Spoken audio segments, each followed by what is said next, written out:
Hello, Patreon. Thank you for being here.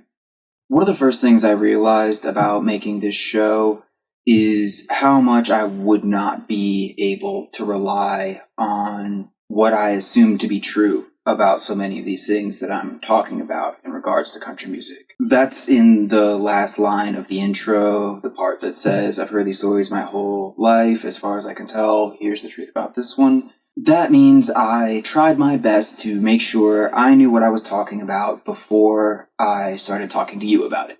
Because I and other fans of country music have heard these stories, but a lot of times the way we hear them isn't what really happened. A lot of times these country music stories get twisted by gossip or lies, which are then spread by people who didn't take the time to find out for themselves what they were talking about before repeating what they heard.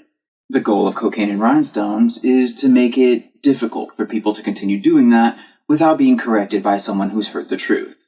And what I've found in making season 1 is honest pursuit of that goal meant trying to educate myself on the history of many ostensibly non-musical topics. Politics, economics, wars, sexuality, culture, all these aspects of human society that are not explicitly musical themselves, but always end up impacting music, and are relevant and are necessary to understanding country music history. Researching season 2 sent me right back out there to find out about a bunch of stuff I didn't know.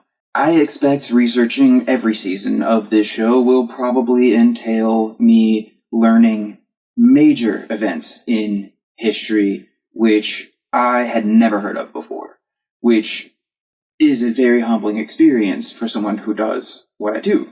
I've spoken in recent videos on how, as a high school dropout, I feel that I probably had a pretty typical understanding of history, which is not a very good understanding of a lot of things about history. And it's not like I'm an expert now or anything, but the more you learn about anything, the more obvious it becomes when you see people talking about something that they have no idea what they're talking about. And the more I've learned about history, the more it feels to me like the world could only become a better place if more people became aware of how we reached this point. And yes, I am talking about the protests that are happening right now because that is the most important thing that's happening right now.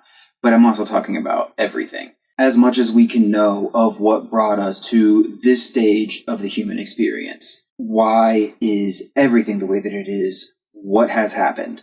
Knowing more about that can only help build a greater understanding of the situation that we are all in. And I really have gained a new appreciation for how much I'm in a role to help with that. Last month, I was grateful just to have electricity to keep writing. And this month, it's really come into focus for me. And I've become pretty excited in a new way about the fact that very often helping people understand country music history is going to mean handing out little slices of other kinds of history that they may not be aware of. And maybe that means helping some people, or even a lot of people, reach, like I have reached, a new understanding of many things they did not know before. Being a problem solver, as I've talked about so often, this is pretty much the best motivation that I can get to continue sitting down every day and writing and bringing this project closer to completion. You know, there's always going to be a day where it feels like you're sitting there and struggling for a while, but lately that has not been happening to me very often because I am finding it impossible to ignore this frame, which also happens to be a very useful and functional frame. How would I explain this to someone who's never heard of it and really may need to remember it someday? Because of how huge this season is turning out to be in pure running length, this perspective should help keep a lot of these ideas sticking around for longer. Writing the George Jones narrative is very fluid because it's what I've spent so much time thinking about and have researched it so much. As I've talked about, the closely linked subject matter of the season brings an opportunity to use the intros of each episode, the sidebar stories, in a different way, have them also be closely linked in a way, and sort of tell a alternate story along with the main story. With season 1, a lot of times the intro was just for that episode, just to bring a certain flavor to that episode.